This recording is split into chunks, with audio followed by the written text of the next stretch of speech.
Philosophy है, बड़ा डूंगा विशा होंदा है साध संगत जी, ते बड़ी मेहनत मंगदा है। तो इहो जिहा एक सवाल सानू होर आया है कि आन 78 जान 97 फिर भी उठसी मर्द का चेला। ये सवाल है सर सुखबीर सिंह जी दिल्ली तो, ते वो पुछदे ने कि ये जिहड़ी तुक है आन 78 जान 97 फिर भी उठसी मर्द का चेला, ਇਹਦੇ 'ਚ ਦੱਸੋ ਇਹ ਕੀ ਭਾਵ ਹੈ?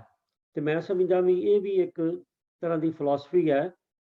ਮੈਂ ਬੇਨਤੀ ਕਰ ਰਿਹਾ ਵੀਰ MP ਸਿੰਘ ਜੀ ਨੂੰ ਵੀ ਉਹ ਕਿਰਪਾ ਕਰਕੇ ਸਾਨੂੰ ਖਿਮਾ ਕਰਨਾ, ਵੀਰ ਤਜਿੰਦਰ ਸਿੰਘ ਜੀ ਆਸਟ੍ਰੇਲੀਆ ਤੋਂ, ਉਹਨਾਂ ਨੂੰ ਬੇਨਤੀ ਕਰ ਰਹੇ ਹਾਂ ਬਈ ਕਿਰਪਾ ਕਰਕੇ ਇਹਦੇ ਬਾਰੇ ਸੰਗਤਾਂ ਨਾਲ ਸਾਂਝ ਪਾਉਣ ਜੀ। ਵੀਰ ਤਜਿੰਦਰ ਸਿੰਘ ਜੀ।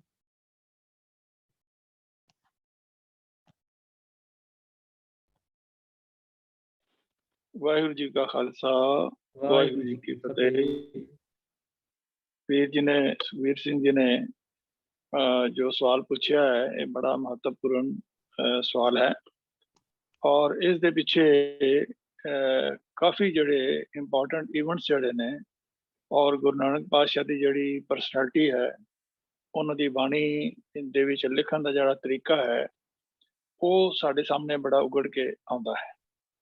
तो इसनूं शब्द नूं समझण तो पहला कुछ कुछ बेनतियां मैं करना चाहुंदा कि श्री गुरु ग्रंथ साहब दे विच ਜਿਹੜੇ ਇਹ ਬਾਬਰ ਦੇ ਹਮਲੇ ਹੋਏ ਹਨ, ਤੀਸਰੇ ਹਮਲੇ ਵੇਲੇ ਉਹ ਜਿਹੜੇ ਹਮਲੇ ਹਨ ਉਹਦੇ ਵਿੱਚ ਗੁਰੂ ਨਾਨਕ ਪਾਤਸ਼ਾਹ ਜੀ ਨੇ 4 ਸ਼ਬਦ ਜਿਹੜੇ ਹਨ ਉਹ ਉਚਾਰੇ ਹਨ। ਹਾਲਾਂਕਿ ਉਹਦਾ ਨਾਂ ਜਿਹੜਾ ਹੈ ਉਹ ਸ਼ਬਦਾਂ ਦਾ ਬਾਬਰ ਬਾਣੀ ਨਹੀਂ ਹੈ, ਲੇਕਿਨ ਆਮ ਤੌਰ ਤੇ ਅਸੀਂ ਉਹਨੂੰ ਬਾਬਰ ਬਾਣੀ ਦੇ ਸ਼ਬਦ ਕਹਿ ਕੇ याद करते हैं। तो उन्होंने चों एक तिलंग राग विच पन्ना 722 के उपर है जैसी में आवे खसम की बाणी लैसड़ा करी ज्ञान वे ला लो। दूसरा शब्द है आसा राग दे विच महला पहला पन्ना 360 खुरासान खसमाना किया हिंदुस्तान डराया। फिर इस तो अगला शब्द है राग आसा महला पहला अष्टपदियां कार तेजा पन्ना 417 ते जिन सिर सोहन पट्टियां मांगी पाए संदूर। और चौथा शब्द है आसा राग दे अंदर पन्ना 417 दे ऊपर कहाँ सो खेल तबेला घोड़े कहाँ तेरी सहनाई। तो इन्हां 4 शब्दां दे जिहड़े हन अर्थ उन्हां नूं समझण वास्ते एक विचार है कि व्याकरण का नियम और शब्दकोश इतिहास की समझ गुरु ग्रंथ साहब की समुची विचारधारा की समझ और गुरु नानक पातशाह की महान अदुੱਤੀ शख्सियत जिहड़ी उसका सानू ज्ञान होना बड़ा जरूरी है। जेकर सानू इन्हां चीज़ों का ज्ञान नहीं है तो फिर असी इन्हां शब्दों के ठीक अर्थ नहीं कर पावांगे। वो है होया भी यही है कि जिहड़े लेखारी विद्वान होए हन उन्होंने गुरबाणी दे व्याकरण नज़रअंदाज करके किसी ने इतिहास नूं ते किसी तो अनजाने विच अनइंटेंशनली गुरु ग्रंथ साहब विच अनेकां थावां ते दृढ़ कराए गए गुरमत सिद्धांत दे जिहड़े है खंडन हो गए। शब्दकोश की योग वरतों तो हर काव्य नूं अर्थाउण समय लाजमी हुंदी है। गुरु नानक पातशाह की महान शख्सियत बारे निर्णय भी अज तक सिख विद्वान नहीं कर सके। जन्म साखियां विच एक होर राह ते पांदियां हन ते नवे लखारी गुरु नानक पातशाह नूं आम मनुखी पद्धर ते लिया के वाचन ते समझण विच सूरबीरता समझदे रहे हन। इस सब कारण इन्हां शब्दां बारे ठीक निर्णय नहीं हुंदा रहा। ये जो शब्द हैं इस दे बारे मैं एक आप जी नूं जनरल जिहड़ी है विचार सामने रखना चाहना हाँ कि ये शब्द जो जैसी में आवे खसम की बाणी ਇਹਦੇ ਵਿੱਚ ਗੁਰੂ ਨਾਨਕ ਪਾਤਸ਼ਾਹ ਭਾਈ ਲਾਲੋ ਜੀ ਕੋਲ ਸੈਦਪੁਰ ਵਿੱਚ ਗਏ ਹਨ ਔਰ ਉਹਨਾਂ ਕੋਲ ਉੱਥੇ ਬੈਠ ਕੇ ਜਿਹੜੇ ਹਾਲਾਤ ਸੈਦਪੁਰ ਵਿੱਚ ਉਸ ਵੇਲੇ ਵਾਪਰ ਰਹੇ ਸਨ ਉਹਨਾਂ ਨੂੰ ਡਿਸਕਸ ਕਰਦੇ ਆਇਆ। 7 ਵਾਰੀ ਭਾਈ ਲਾਲੋ ਜੀ ਦਾ ਨਾਂ ਜਿਹੜਾ ਹੈ ਇਸ ਸ਼ਬਦ ਵਿੱਚ ਗੁਰੂ ਨਾਨਕ ਪਾਤਸ਼ਾਹ ਨੇ ਲਿਆ ਹੈ ਔਰ ਉਹਨਾਂ ਨੂੰ ਸੰਬੋਧਨ ਕਰਕੇ ਹੀ ਇਹ ਵਿਚਾਰ ਸਾਡੇ ਸਾਹਮਣੇ ਰੱਖੇ ਹਨ। तो ਉਹਦੇ ਵਿੱਚੋਂ ਸ਼ਬਦ ਜਿਹੜਾ ਜੈਸੀ ਮੈਂ ਆਵੇ ਖਸਮ ਕੀ ਬਾਣੀ मैं बेनती करांगा वीर MP सिंह जी कि वो स्क्रीन ते शेयर करन कि प्रभु का इंसाफ ते फैसले उसके अटल नियमां अनुसार हुंदे हन। इस शब्द विचों जो सानू निचोड़ लभदा है ਉਹ ਹੈ ਕਿ ਸਦਾ ਅਟਲ ਅਤੇ ਸੱਚਾ ਹੁੰਦਾ ਹੈ ਉਸਦਾ ਨਿਆਂ। ਦੂਸਰਾ ਪੁਆਇੰਟ ਹੈ ਕਰਤਾਰ ਨਿਰਦੋਸ਼ ਅਤੇ ਨਿਰਵੈਰ ਹੈ। ਜ਼ਾਲਮ ਅਤੇ ਅਤਿਆਚਾਰੀ ਨੂੰ ਸਜ਼ਾ ਮਿਲਣ ਨਾਲ ਕਿਸੇ ਮਨੁੱਖ ਅੰਦਰ ਤਰਸ ਪੈਦਾ ਹੋਣਾ ਗੈਰ ਮੁਮਕਿਨ ਅਤੇ ਗੈਰ ਵਾਜਬ ਹੈ। ਕਰਤਾਰ ਦੀ ਤਾਕਤ ਬੇਅੰਤ ਅਤੇ ਅਥਾਹ ਹੈ। ਵੱਡੇ ਤੋਂ ਵੱਡਾ ਬੰਦਾ ਵੀ ਪ੍ਰਭੂ ਸਾਹਮਣੇ ਕੀੜੀ ਦੇ ਬਰਾਬਰ ਹੈ। ਕਰਤਾਰ ਦੇ ਕੀਤੇ ਕੰਮਾਂ ਦਾ ਜੀਵ ਭੇਤ ਨਹੀਂ ਲੈ ਸਕਦਾ। ਧਨ ਅਤੇ ਜੋਬਨ ਦਾ ਮੋਹ ਨਸ਼ਾ ਮਨੁੱਖ ਅਤੇ ਮਨੁੱਖੀ ਸਮਾਜ ਲਈ ਦੁਸ਼ਮਣ ਹੈ, ਮਿੱਤਰ ਨਹੀਂ। ਜੇ ਪਹਿਲਾਂ ਹੀ ਵਿਵੇਕ ਰੂਪੀ ਬੁੱਧੀ ਤੋਂ ਕੰਮ ਲਈਏ, ਆਪਣੇ ਫਰਜ਼ ਨੂੰ ਪਛਾਣੀਏ ਤੇ ਕਰਤਾਰ ਨੂੰ ਯਾਦ ਰੱਖੀਏ ਤਾਂ ਸਾਨੂੰ ਦੁੱਖ ਨਾ ਭੋਗਣੇ ਪੈਣ। ਜੋ ਪ੍ਰਭੂ ਨੂੰ ਮਨਜ਼ੂਰ ਹੋਵੇ ਉਹੀ ਹੁੰਦਾ ਹੈ। ਮਨੁੱਖ ਦੀ ਇਸ ਵਿੱਚ ਕੋਈ ਪੁੱਛ ਨਹੀਂ ਹੁੰਦੀ। ਪ੍ਰਭੂ ਪਲਾਂ ਵਿੱਚ ਅਨੇਕਾਂ ਰਚਨਾਵਾਂ ਬਣਨ ਅਤੇ ਘੜਨ ਦੀ ਅਪਾਰ ਸਮਰੱਥਾ ਰੱਖਦਾ ਹੈ। ਧਨ ਦੇ ਮੋਹ ਅਤੇ ਮਨੁੱਖ ਨੂੰ ਖੱਜਲ ਖੁਆਰ ਕਰਕੇ ਰੱਖਿਆ ਹੋਇਆ ਹੈ। ਧਨ ਪਾਪ ਕੀਤੇ ਬਿਨਾ ਇਕੱਠਾ ਨਹੀਂ ਕੀਤਾ ਜਾ ਸਕਦਾ ਅਤੇ ਮਰਨ ਪਿੱਛੋਂ ਇਹ ਨਾਲ ਵੀ ਨਹੀਂ ਜਾਂਦਾ। ਜਿਸ ਨੇ ਖੁਆਰ ਹੋਣਾ ਹੋਵੇ ਉਸ ਦੀ ਪਹਿਲੀ ਅਲਾਮਤ ਹੀ ਇਹੋ ਹੈ ਕਿ ਉਸ ਪਾਸੋਂ ਚੰਗੇ ਗੁਣ ਪਹਿਲੇ ਆਪ ਹੀ ਅਲੋਪ ਹੋ ਜਾਂਦੇ ਹਨ। ਤੇ ਸਭ ਤੋਂ ਇੱਕ ਮਹੱਤਵਪੂਰਨ ਗੱਲ ਹੈ ਕਿ ਮਨੁੱਖ ਨੂੰ ਦੁੱਖ ਜਾਂ ਸੁੱਖ ਅਕਾਲ ਪੁਰਖ ਦੇ ਭਾਣੇ ਵਿੱਚ ਉਸਦੇ ਅਟਲ ਨਿਯਮਾਂ ਅਨੁਸਾਰ ਹੀ ਮਿਲਦੇ ਹਨ। ਪ੍ਰਭੂ ਸ੍ਰਿਸ਼ਟੀ ਨੂੰ ਆਪਣੇ ਅਟਲ ਕਾਨੂੰਨਾਂ ਅਨੁਸਾਰ ਚਲਾ ਕੇ ਖੁਸ਼ ਹੁੰਦਾ ਹੈ ਤੇ ਮਨੁੱਖ ਆਪਣੇ ਕੀਤੇ ਕਰਮਾਂ ਸੰਸਕਾਰਾਂ ਅਨੁਸਾਰ ਦੁੱਖ ਸੁੱਖ ਭੋਗਦੇ ਹਨ। ਇਸ ਸ਼ਬਦ ਦੇ ਸਹੀ ਅਰਥਾਂ ਨੂੰ ਸਮਝਣ ਲਈ ਗੁਰੂ ਨਾਨਕ ਸਾਹਿਬ ਦੀ ਵਿਚਾਰਧਾਰਾ ਦੇ ਉੱਪਰ ਬਿਆਨੇ ਕੀਤੇ ਗਏ ਸੰਖੇਪ ਨੁਕਤਿਆਂ ਨੂੰ ਪਹਿਲੇ ਚੰਗੀ ਤਰ੍ਹਾਂ ਸਮਝ ਲੈਣਾ ਜ਼ਰੂਰੀ ਹੈ। ਗੁਰੂ ਨਾਨਕ ਪਾਤਸ਼ਾਹ ਦੀ ਵਿਚਾਰਧਾਰਾ ਦੇ ਇਹ ਨੁਕਤੇ ਬਾਬਰ ਦੇ ਹਮਲੇ ਨਾਲ ਸੰਬੰਧਿਤ 4 ਸ਼ਬਦਾਂ ਵਿੱਚੋਂ ਹੀ ਲਏ ਗਏ ਹਨ। ਬਾਬਰ ਜਿਹੜੇ ਹਨ ਉਸਨੇ ਜੋ ਇਹ ਸ਼ਬਦ ਬਾਬਰ ਦੇ ਹਮਲੇ ਸਮੇਂ ਜੋ ਸ਼ਬਦ ਗੁਰੂ ਨਾਨਕ ਪਾਤਸ਼ਾਹ ਨੇ ਉਚਾਰਿਆ ਹੈ, ਆਓ ਇੱਕ ਵਾਰੀ ਉਸਦਾ ਆਪ ਪਾਠ ਕਰ ਲਈਏ ਜਿਵੇਂ ਕਿ ਸਾਹਮਣੇ ਸਕਰੀਨ ਤੇ ਵੀ ਨਜ਼ਰ ਆ ਰਿਹਾ ਹੈ। ਜੈਸੀ ਮੈਂ ਆਵੇ, ਇਹ ਮੈਂ ਗੱਲ ਬੇਨਤੀ ਕਰਦੇ ਹਾਂ ਕਿ ਇਸ ਸ਼ਬਦ ਦੇ ਅੰਦਰ ਰਹਾਉ ਨਹੀਂ ਹੈ ਕੋਈ।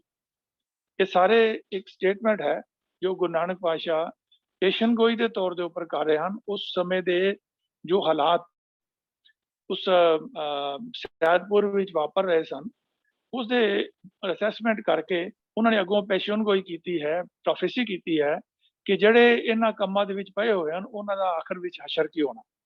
तो आओ शब्द ਨੂੰ ਪੜ੍ਹੀਏ। ਤਿਲੰਗ ਮਹਿਲਾ ਪਹਿਲਾ। ਜੈਸੀ ਮੈਂ ਆਵੈ ਖਸਮ ਕੀ ਬਾਣੀ, ਤੈਸੜਾ ਕਰੀ ਗਿਆਨ ਵੇ ਲਾਲੋ। ਪਾਪ ਕੀ ਜੰਜ ਲੈ ਕਾਬਲੋਂ ਧਾਇਆ, ਜੋਰੀ ਮੰਗੈ ਦਾਨ ਵੇ ਲਾਲੋ। ਸ਼ਰਮ ਧਰਮ ਦੋਏ ਛੱਪ ਖਲੋਏ, ਕੂੜ ਫਿਰੈ ਪ੍ਰਧਾਨ ਵੇ ਲਾਲੋ। ਕਾਜੀਆਂ ਬਾਮਣਾ ਕੀ ਗੱਲ ਤੱਕੀ, ਅੰਗਦ ਪੜੈ ਸ਼ੈਤਾਨ ਵੇ ਲਾਲੋ। ਮੁਸਲਮਾਨੀਆਂ ਪੜ੍ਹੈ ਕਤੇਬਾਂ, ਕਸ਼ਟ ਮੈਂ ਕਰੈ ਖੁਦਾਏ ਵੇ ਲਾਲੋ। जात सनाती होर हिंदवानियां, ये भी लेखे लाए वे लालो। खून के सोहले गाविया नानक, रात का कुंगू पाए वे लालो।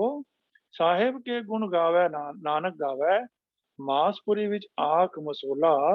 जिन उपाई रंग रवाई, बैठा वेखे वक्त अकेला। सच्चा सो साहेब सच तपावस, सचड़ा न्याओ करेग मसोला। काया कपड़ टुक टुक होसी, हिंदुस्तान समालसी बोला। आवन 78 जान 97, और भी उठसी मर्द का चेला। सच की बाणी नानक आखै, सच सुनाई सी सच की बेला। तो इस शब्द के अंदर जो आप पहले बंद नूं देखिए, तो पहला बंद ये क्या कि जैसी मैं आवे खसम की बाणी, तैसड़ा करी ज्ञान वे लालो। पाप की जांजल है काबलों ताया, जोरी मंगे दान वे लालो। ਇਹ ਬਾਬਲ ਖੁਰਾਸਾਨ ਤੋਂ ਚੱਲਿਆ ਤੇ ਜਦੋਂ ਇਹ 1541 ਦੇ ਕਰੀਬ ਜਿਹੜਾ ਹੈ ਹਿੰਦੁਸਤਾਨ ਦੇ ਵਿੱਚ ਐਂਟਰ ਕਰਦਾ ਹੈ ਤੇ ਉੱਥੇ ਇਸ ਨੇ ਆ ਕਰਕੇ ਸੈਦਪੁਰ ਦੇ ਵਿੱਚ ਜਿਸ ਵੇਲੇ ਹਮਲਾ ਕੀਤਾ ਤੇ ਉਸ ਵੇਲੇ ਦਾ ਜਿਹੜਾ ਸਮਾਂ ਹੈ ਉਸ ਵੇਲੇ ਭਾਈ ਲਾਲੋ ਦੇ ਨਾਲ ਬੈਠ ਕੇ ਗੁਰੂ ਨਾਨਕ ਪਾਤਸ਼ਾਹ ਜੀ ਜਿਹੜੇ ਹਨ ਉਹ ਵਿਚਾਰ ਕਰ ਰਹੇ ਹਨ। ਔਰ ਉਹਨਾਂ ਨੇ ਗੁਰੂ ਨਾਨਕ ਪਾਤਸ਼ਾਹ ਜੀ ਨੇ ਭਾਈ ਲਾਲੋ ਨੂੰ ਇਹ ਗੱਲ ਸਮਝਾਈ ਕਿ ਮੈਨੂੰ ਇਸ ਹਾਲਾਤਾਂ ਦੇ ਵਿੱਚ ਜੋ ਸਤਿਗੁਰ ਦੇ ਵੱਲੋਂ ਸਮਝ ਪੈ ਰਹੀ ਹੈ, ਜੋ ਸਤਿਗੁਰ ਦੇ ਮਾਲਕ ਮੈਨੂੰ ਸਮਝਾ ਰਹੇ ਹਨ, ਪ੍ਰੇਰਨਾ ਦੇ ਰਹੇ ਹਨ, ਮੈਂ ਨਿਕਟ ਭਵਿੱਖ ਵਿੱਚ ਸੈਦਪੁਰ ਵਿੱਚ ਵਾਪਰਨ ਵਾਲੇ ਸਾਕੇ ਦੀ ਉਹੋ ਜਿਹੀ ਹੀ ਜਾਣਕਾਰੀ ਦੇ ਰਿਹਾ ਹਾਂ। ਜਿਵੇਂ ਕਿ ਜਾਣੋ, ਬਾਬਰ ਪਠਾਨਾਂ ਦੇ ਪਾਪ ਕਰਮਾਂ ਦੀ ਬਰਾਤ ਲੈ ਕੇ ਕਾਬਲ ਤੋਂ ਚੜ੍ਹਾਈ ਕਰਕੇ ਸੈਦਪੁਰ ਆ ਰਿਹਾ ਹੈ, ਜੋ ਢਿੰਗੋਏ ਜੋਰੀ ਇੱਥੋਂ ਦੇ ਹਾਕਮਾਂ ਕੋਲੋਂ ਧਨ ਦੌਲਤ, ਇੱਜ਼ਤ ਆਬਰੂ ਅਤੇ ਹਕੂਮਤ ਦਾ ਕੰਨਿਆਦਾਨ ਮੰਗੇਗਾ। ਫਿਰ ਉਹਨਾਂ ਨੇ ਇਹ ਵੀ ਗੱਲ ਦੱਸੀ ਕਿ ਸ਼ਰਮ ਧਰਮ ਦੋਏ ਛੱਪ ਖਲੋਏ, ਕੂੜ ਫਿਰੇ ਪ੍ਰਧਾਨ ਵੇ ਲਾ ਲਓ, ਕਿ ਜਿਹੜੇ ਇੱਥੇ ਦੇ ਪਠਾਨ ਔਰ ਇਹ ਸੈਦਪੁਰ ਵਾਸੀ ਹਨ, ਜਿਨ੍ਹਾਂ ਦੇ ਵਿੱਚੋਂ ਨਾਨ ਮੁਸਲਿਮ ਵੀ ਸੀਗੇ, ਹਿੰਦੂ ਵੀ ਸੀਗੇ, ਤੋਂ ਉਹਨਾਂ ਨੇ ਜਿਹੜਾ ਹੈ 1541 ਜਿਹੜੀ ਹੈ ਸੰਮਤ, ਉਸ ਦੇ ਟਾਈਮ ਦੇ ਉੱਪਰ ਉਹ ਆਇਆ, ਬਾਬਰ ਇੱਥੇ ਆਇਆ, ਤੇ ਪਠਾਨ ਅਤੇ ਸੈਦਪੁਰੀ ਵਾਸੀਆਂ ਵਿੱਚੋਂ ਸਹਿਮ, ਹਿਆ ਅਤੇ ਧਰਮ ਦਾ ਆਚਾਰ ਦੋਨੋਂ ਮੂਲੋਂ ਉੱਡ ਚੁੱਕੇ ਹਨ, ਤੇ ਝੂਠ ਹੀ ਇਹਨਾਂ ਦੇ ਜੀਵਨ ਵਿੱਚ ਪ੍ਰਧਾਨ ਬਣ ਕੇ ਫਿਰ ਰਿਹਾ ਹੈ। ਇਹਨਾਂ ਦੇ ਪਾਪ ਕਰਮਾਂ ਸਦਕਾ ਹੁਣ ਕਾਜ਼ੀਆਂ ਅਤੇ ਬ੍ਰਾਹਮਣਾਂ ਵੱਲੋਂ ਪੜਾਏ ਜਾਣ ਵਾਲੇ ਵਿਆਹ ਦੀ ਗੱਲ ਤਾਂ ਮਰਿਆਦਾ ਮੁੱਕ ਗਈ ਹੈ, ਅਤੇ ਬਾਬਰ ਦੀ ਫੌਜ ਵੱਲੋਂ ਸੈਦਪੁਰ ਦੀਆਂ ਇਸਤਰੀਆਂ ਦੀ ਐਸੀ ਦੁਰਦਸ਼ਾ ਕੀਤੀ ਜਾਏਗੀ ਕਿ ਜਾਨੋ ਇਹਨਾਂ ਦੇ ਵਿਆਹ ਕਾਜ਼ੀਆਂ ਤੇ ਬ੍ਰਾਹਮਣਾਂ ਦੀ ਥਾਵੇਂ ਸ਼ੈਤਾਨ ਪੜ ਰਿਹਾ ਹੈ। ਪਾਤਸ਼ਾਹ ਫਰਮਾਉਂਦੇ ਹਨ ਕਿ ਨਿਕਟ ਭਵਿੱਖ ਵਿੱਚ ਵਾਪਰਨ ਵਾਲੀ ਇਹ ਮਹਾਨ ਦੁਰਦਸ਼ਾ ਮੈਨੂੰ ਪ੍ਰਤੱਖ ਨਜ਼ਰ ਆ ਰਹੀ ਹੈ ਕਿ ਸੈਦਪੁਰ ਤੋਂ ਭੂਤਰੇ ਹੋਏ ਲੋਕਾਂ ਦੀਆਂ ਇਸਤਰੀਆਂ ਦੀ ਉਹ ਬੇਪਤੀ ਹੋਣੀ ਹੈ। ਮੁਸਲਮਾਨੀਆਂ ਪੜੇ ਕਤੇਬਾਂ कष्ट में करें खुदाई वे लालो, जात सनाती होर हिंदवानियां ये भी लेखे लाए वे लालो। तो मुसलमान इस्त्रियां इस विपता वाली समय दे अंदर इस तो छुटकारा पाने लई वो कुरान ਦੀਆਂ ਆਇਤਾਂ ਪੜਨਗੀਆਂ ਤੇ ਇਸ ਦੀਰਘ ਕਸ਼ਟ ਵਿੱਚ ਫਸ ਕੇ ਖੁਦਾ ਨੂੰ ਯਾਦ ਕਰਨਗੀਆਂ, ਅਤੇ ਜੋ ਮਾਇਆ ਅਤੇ ਜਵਾਨੀ ਦੇ ਨਸ਼ੇ ਵਿੱਚ ਇਸ ਸਮੇਂ ਉਹਨਾਂ ਨੂੰ ਭੁੱਲਿਆ ਪਿਆ ਹੈ। ਪਾਤਸ਼ਾਹ ਕਹਿੰਦੇ ਹਨ ਕਿ ਇਹ ਵਿਪਤਾ ਵੱਡੀ ਪੱਧਰ ਤੇ ਵਪੇਗੀ ਕਿ ਉੱਚੀਆਂ ਜਾਤਾਂ ਦੀਆਂ ਤੀਵੀਆਂ ਅਤੇ ਕੀ ਹੋਰ ਹਿੰਦਵਾਨੀਆਂ ਸਭ ਨੂੰ ਇਹ ਵਿਪਤਾ ਦੇ ਲੇਖੇ ਵਿੱਚ ਹੀ ਪਿਆ ਸਮਝੋ, ਅਰਥਾਤ ਸਭ ਦੀ ਇੱਕੋ ਜਿਹੀ ਭੈੜੀ ਦੁਰਦਸ਼ਾ ਹੋਵੇਗੀ। ਖੂਨ ਕੇ ਸੋਹਲੇ ਗਾਵੀਆ ਨਾਨਕ ਰਾਧਕਾ ਕੁੰਗੂ ਪਾਏ ਵੇ ਲਾ ਲਓ। तो जिथे उन्होंने पाप की जंज की गल की है, बाबर लैके आया है, और अदब बड़े शैतान वे ला लो कि जड़े जालम हैं वो ही धक्के जोरी दे नाल जड़े हैं वो विआह करनगे, इस्त्रियां दी बेपत्ती होएगी। ते उसे विआह दे जड़ा प्रसंग नूं दस रहे हैं कि खून के सोले गाविया नानक, कि इस खूनी विआह साके कारण नगर विच हर पासे खून दे सोहले घोड़ियां गाए जाणगे। ਆਪ ਵੱਡੀ ਪੱਧਰ ਤੇ ਹੋਣ ਵਾਲੀਆਂ ਮੌਤਾਂ ਦਾ ਕਾਰਨ ਹਰ ਪਾਸੇ ਵਹਿਣ ਅਤੇ ਵਿਰਲਾਪ ਹੋ ਰਹੇ ਹੋਣਗੇ। ਆਮ ਵਿਆਹਾਂ ਵਿੱਚ ਕੇਸਰ ਛਿੜਕਣ ਦੀ ਰਸਮ ਹੁੰਦੀ ਹੈ, ਪਰ ਇਸ ਖੂਨੀ ਵਿਆਹ ਵਿੱਚ ਲਹੂ ਦਾ ਕੇਸਰ ਛਿੜਕਿਆ ਜਾਵੇਗਾ। ਆਪ ਵੱਡੀ ਪੱਧਰ ਤੇ ਕਤਲੇਆਮ ਹੋਵੇਗੀ। ਸਾਹਿਬ ਕੇ ਗੁਣ ਗਾਵੇ, ਸਾਹਿਬ ਕੇ ਗੁਣ ਨਾਨਕ ਗਾਵੇ, ਮਾਸਪੁਰੀ ਵਿੱਚ ਆਖ ਮਸੋਲਾ, ਜਿਨ ਉਪਾਈ ਰੰਗ ਰਵਾਈ, ਬੈਠਾ ਵੇਖੈ ਵਖ ਅਕੇਲਾ। ਸੱਚਾ ਸੋ ਸਾਹਿਬ ਸੱਚ ਤਪਾਵਸ, सचड़ा न्याओ करेग मसोला। गुरु नानक देव जी फरमाते हैं कि मालिक प्रभु दे गुण गाउंदा या सिफत सलाह करदा हां, हे भाई लालो, प्रभु दे महान गुणां दे बेअंत शक्तियां नूं ध्यान विच रखदियां होया मास नाल बनी इस नगरी भाव मनुखा शरीर विच रहिंदियां होया तू भी मालिक दी रजा या हुक्म दी गल आख, भाव उस दे अटल नियमां दा ही उचारण कर। ਉਹ ਹਨ ਕਿ ਜਿਸ ਮਾਲਕ ਨੇ ਇਹ ਮਾਇਆ ਦੇ ਮੋਹ ਵਿੱਚ ਪਰਵਿਰਤ ਹੋਈ ਸ੍ਰਿਸ਼ਟੀ ਪੈਦਾ ਕੀਤੀ ਹੈ, ਉਹ ਆਪ ਇਕੱਲਾ ਨਿਰਲੇਪ ਰਹਿ ਕੇ ਇਸ ਸ੍ਰਿਸ਼ਟੀ ਦੇ ਜੀਵਾਂ ਨੂੰ ਆਪਣੇ ਆਪਣੇ ਕਰਮਾਂ ਦੇ ਭੋਗਦਿਆਂ ਹੋਇਆਂ ਨੂੰ ਵੇਖ ਰਿਹਾ ਹੈ। ਆਪ ਜੀਵ ਤਾਂ ਮਾਇਆ ਦੇ ਮੋਹ ਵਿੱਚ ਲੱਗ ਕੇ ਆਪਣੇ ਕਰਮਾਂ ਅਨੁਸਾਰ ਫਲ ਭੋਗ ਰਹੇ ਹਨ, ਪਰ ਪ੍ਰਭੂ ਆਪਣੇ ਇਹਨਾਂ ਚੋਜਾਂ ਨੂੰ ਤੋਂ ਨਿਰਲੇਪ ਹੋ ਕੇ ਦੇਖ ਰਿਹਾ ਹੈ। ਪ੍ਰਭੂ ਦਾ ਹੁਕਮ ਅਥਵਾ ਅਟਲ ਨਿਯਮ ਮਸੋਲਾ ਇਹ ਹੈ ਕਿ ਸਾਹਿਬ ਪ੍ਰਭੂ ਆਪ ਸਦਾ ਥਿਰ ਅਟਲ ਅਤੇ ਨਿਰੋਲ ਸੱਚਾ ਹੈ। ਉਸ ਦਾ ਫੈਸਲਾ ਅਥਵਾ ਨਿਆਂ ਵੀ ਬਿਲਕੁਲ ਸੱਚਾ ਹੈ ਅਤੇ ਠੀਕ ਹੁੰਦਾ ਹੈ, ਅਤੇ ਇਸ ਲਈ ਆਉਣ ਵਾਲੇ ਸਮੇਂ ਵਿੱਚ ਵੀ ਉਹ ਸੱਚਾ ਇਨਸਾਫ ਕਰੇਗਾ। ਭਾਵ ਸੈਦਪੁਰੀ ਸਿਰਫਿਰਿਆਂ ਨੂੰ ਯੋਗ ਸਜ਼ਾਵਾਂ ਦੇਗਾ। ਕਾਇਆ ਕੱਪੜ ਟੁਕ ਟੁਕ ਹੋਸੀ, ਹਿੰਦੁਸਤਾਨ ਸੰਭਾਲਸੀ ਬੋਲਾ, ਆਵਨ 78 ਜਾਨ 97 ਹੋਰ ਵੀ ਉਠਸੀ ਮਰਦ ਦਾ ਚੇਲਾ। सच की बाणी नानक आखै, सच सुनाए सी सच की बेला। अपने कीते कर्मां ਕਾਰਨ ਸੈਦਪੁਰੀਆਂ ਦੇ ਸਰੀਰ ਰੂਪੀ ਕੱਪੜ ਟੁਕੜੇ ਟੁਕੜੇ ਕੀਤੇ ਜਾਣਗੇ। ਭਾਵ ਬਾਬਰ ਦੀ ਚੜਾਈ ਸਮੇਂ ਇਹਨਾਂ ਦੀ ਭਿਆਨਕ ਘਟਨਾ ਵੱਡੀ ਹੋਏਗੀ। ਪਾਤਸ਼ਾਹ ਬੜੇ ਭਰੋਸੇ ਨਾਲ ਕਹਿੰਦੇ ਹਨ ਕਿ ਜਦ ਭਿਆਨਕ ਘਟਨਾਵਾਂ ਵਾਪਰਨਗੀਆਂ ਤਾਂ ਉਸ ਸਮੇਂ ਹਿੰਦੁਸਤਾਨ ਦੇ ਲੋਕ ਮੇਰੇ ਇਸ ਸਮੇਂ ਕਹੇ ਭਵਿੱਖਤ ਬਚਨਾਂ ਨੂੰ ਯਾਦ ਕਰਨਗੇ। ਮੁਗਲ ਬਾਦਸ਼ਾਹ ਬਾਬਰ ਦੀ ਕਮਾਨ ਹੇਠ ਸੰਮਤ 518 ਵਿੱਚ ਹਮਲਾਵਰ ਬਣ ਕੇ ਇਸ ਦੇਸ਼ ਉੱਤੇ ਆਉਣਗੇ ਅਤੇ ਦੇਸ਼ ਤੇ ਕਬਜ਼ਾ ਕਰ ਲੈਣਗੇ। ਇਹ ਮੁਗਲ ਫਿਰ ਸੰਮਤ 1597 ਵਿੱਚ ਹਮਾਯੂ ਦੀ ਕਮਾਨ ਹੇਠਾਂ ਭਾਂਜ ਖਾ ਕੇ ਵਾਪਸ ਜਾਣਗੇ। ਇਹਨਾਂ ਨੂੰ ਭਾਂਜ ਦੇਣ ਲਈ ਇੱਕ ਹੋਰ ਸੂਰਬੀਰ ਬਾਦਸ਼ਾਹ ਸੂਰੀ ਉੱਠੇਗਾ। ਸਤਿਗੁਰ ਕਹਿੰਦੇ ਹਨ ਕਿ ਨਾਨਕ ਸੱਚੇ ਬਚਨ ਕਹਿ ਰਿਹਾ ਹੈ ਤੇ ਉਹ ਸਦਾ ਨਿਧੜਕ ਹੈ ਕਿ ਹਰ ਯੋਗ ਸਮੇਂ ਸੱਚ ਦੇ ਉਹਨਾਂ ਬਚਨਾਂ ਅਥਵਾ ਪ੍ਰਭੂ ਦੇ ਅਟਲ ਨਿਯਮਾਂ ਨੂੰ ਦੁਹਰਾਉਂਦਾ ਰਹੇਗਾ। ਤੋ ਇੱਥੇ ਇਸ ਦੇ ਵਿੱਚ ਇੱਕ ਜੋ ਸਵਾਲ ਦੇ ਵਿੱਚ ਵੀ ਉਹਨਾਂ ਗੱਲ ਕਹੀ ਗਈ ਹੈ ਕਿ ਇਹ ਪੇਸ਼ੇਨਗੋਈ ਕੀਤੀ ਗਈ ਹੈ ਜਾਂ ਸਟੇਟਮੈਂਟ ਆਫ ਫੈਕਟ। ਤੋ ਇੱਥੇ ਇਹ ਗੱਲ ਵਰਣਨਯੋਗ ਹੈ ਕਿ ਜੈਸੀ ਮੈਂ ਆਵੇ ਵਾਲੇ ਤਲੰਗ ਰਾਗ ਦੇ ਸ਼ਬਦ ਦੇ ਅਰਥ ਕਰਨ ਸਮੇਂ ਨਵੇਂ ਖੋਜੀ ਵਿਦਵਾਨਾਂ ਜਿਨ੍ਹਾਂ ਦੀ ਕਠਨ ਮਿਹਨਤ ਨੂੰ ਨਜ਼ਰਅੰਦਾਜ਼ ਨਹੀਂ ਕੀਤਾ ਜਾ ਸਕਦਾ ਨੂੰ ਇਹ ਰੁਚੀ ਖੁਆਰ ਕਰ ਗਈ ਕਿ ਇਸ ਸ਼ਬਦ ਨੂੰ ਭਵਿੱਖਬਾਣੀ ਜਾਂ ਪੇਸ਼ੇਨਗੋਈ ਦੇ ਰੂਪ ਵਿੱਚ ਪੇਸ਼ ਨਾ ਕੀਤਾ ਜਾਵੇ। ਪੁਰਾਤਨ ਸਮੇਂ ਤੋਂ ਇਸ ਸ਼ਬਦ ਦੀ ਵਿਆਖਿਆ ਗੁਰੂ ਨਾਨਕ ਪਾਤਸ਼ਾਹ ਦੀ ਉਸ ਸਮੇਂ ਕੀਤੀ ਪੇਸ਼ੇਨਗੋਈ ਜੋ ਇਸ ਸਮੇਂ ਪੂਰੀ ਹੋ ਚੁੱਕੀ ਹੈ ਦੇ ਰੂਪ ਵਿੱਚ ਹੀ ਹੁੰਦੀ ਰਹੀ ਹੈ। ਵਿਆਕਰਨ ਅਨੁਸਾਰ ਕਰੇਗ, ਸਮਾਲਸੀ, ਉੱਠਸੀ, ਹੋਸੀ, ਸੁਨਾਇਸੀ ਆਦਿਕ ਕਿਰਿਆ ਦੇ ਸਪਸ਼ਟ ਭਵਿੱਖਤ ਕਾਲਾਂ ਨੂੰ ਨਾ ਜਾਣੇ ਕਿਉਂ ਨਜ਼ਰ ਅੰਦਾਜ਼ ਕੀਤਾ ਗਿਆ ਹੈ।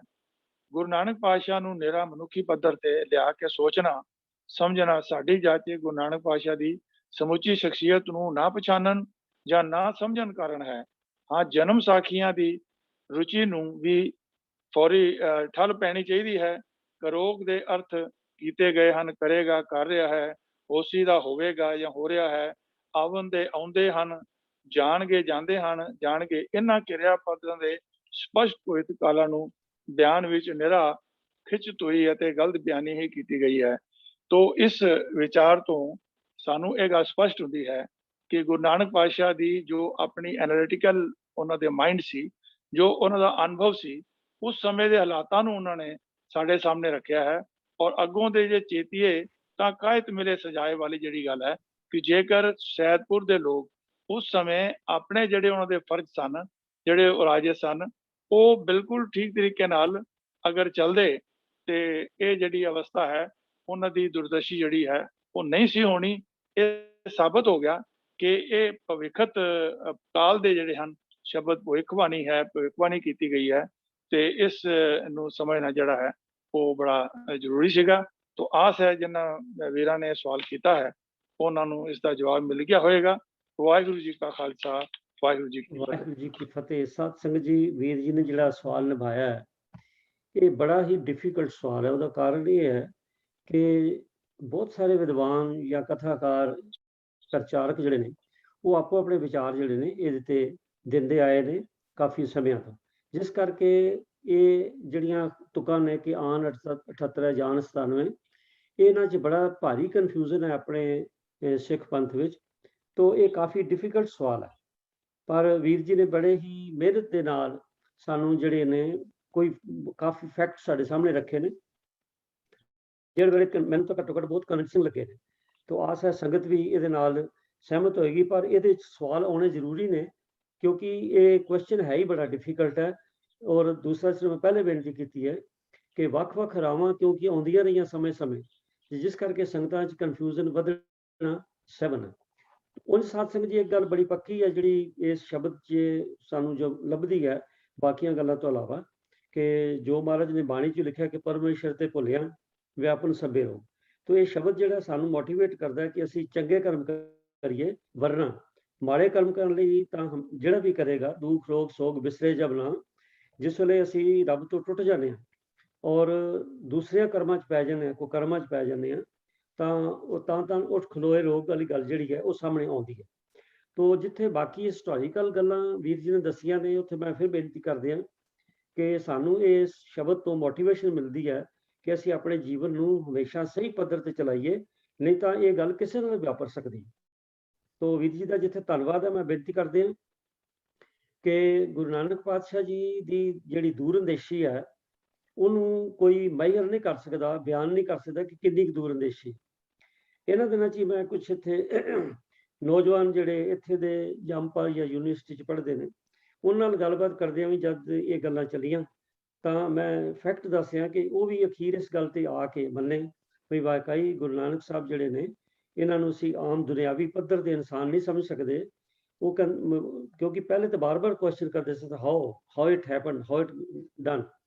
ਪਰ ਜਿਸ ਵੇਲੇ ਕਾਫੀ ਡਿਟੇਲ ਵਿਚਾਰ ਹੋਈ ਹੈ, ਤਾਂ ਉਹ ਇਸ ਗੱਲ ਤੇ ਮੰਨੇ ਵੀ ਵਾਕਈ ਗੁਰੂ ਨਾਨਕ ਸਾਹਿਬ ਜੀ ਦੀਆਂ ਜਿਹੜੀਆਂ ਲਿਖਤਾਂ ਨੇ, ਜਿਨ੍ਹਾਂ ਦੀ ਹੁਣ ਇੰਟਰਪ੍ਰੀਟੇਸ਼ਨ ਤੇ ਟ੍ਰਾਂਸਲੇਸ਼ਨਸ ਹੋ ਰਹੀਆਂ ਨੇ, ਤੇ ਉਹ ਬੜੀਆਂ ਕਨਵਿੰਸਿੰਗ ਨੇ ਵਾਕਈ ਕਿ ਹੀ ਵਾਜ਼ ਅ ਗ੍ਰੇਟ ਐਂਜਲ ਲਫ਼ਜ਼ ਜਿਹੜੇ ਉਹਨਾਂ ਨੇ ਵਰਤੇ ਨੇ। ਤੋ ਇਸ ਕਰਕੇ ਸਾਨੂੰ ਲੋੜ ਹੈ ਕਿ ਗੁਰਬਾਣੀ ਨੂੰ ਜਿੰਨੇ ਵੀ ਆਪਾਂ ਚੰਗੇ ਤਰੀਕੇ ਨਾਲ ਸਮਝਾਂਗੇ, ਸਾਡੇ ਮਨ ਦੇ ਭਰਮ ਜਿਹੜੇ ਦੂਰ ਹੋਣਗੇ। ਇੱਕ ਵਾਰੀ ਫੇਰ ਬਹੁਤ ਬਹੁਤ ਧੰਨਵਾਦ ਵੀਰ ਤਜਿੰਦਰ ਸਿੰਘ ਜੀ